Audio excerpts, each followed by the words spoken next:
ในตอนเสาร์ของวันที่24มิถุนายน2019วิทยาลัยการเงินภาคใต้ได้จัดพิธีเปิดศูนย์อบรมเวียกงานศึกษาป้องกันศาสตร์ให้แก่นักศึกษาปีที่ 1 ประจำปี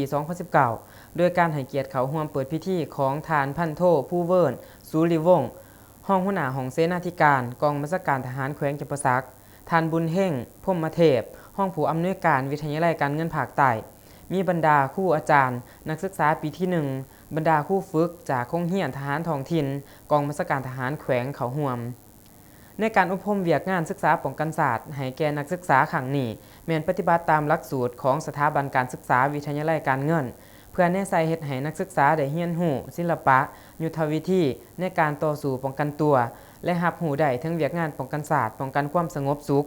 เพราะเวียกงานดังกล่าวมีความสำคัญและจำเป็นที่ประชาชนคนลาวต้องมีส่วนร่วมในการจัดตั้งปฏิบัติเพื่อให้สังคมมีความสงบสุขการอบรมมีนักศึกษาเข้าร่วมทั้งหมด250คนซึ่งจะได้เรียนรู้ถึงศิลปยุทธและยุทธวิธีและการยิงลูกปืนแท้ซึ่งการอบรมจะดำเนินเป็นเวลา15วันจึงจะสำเร็จ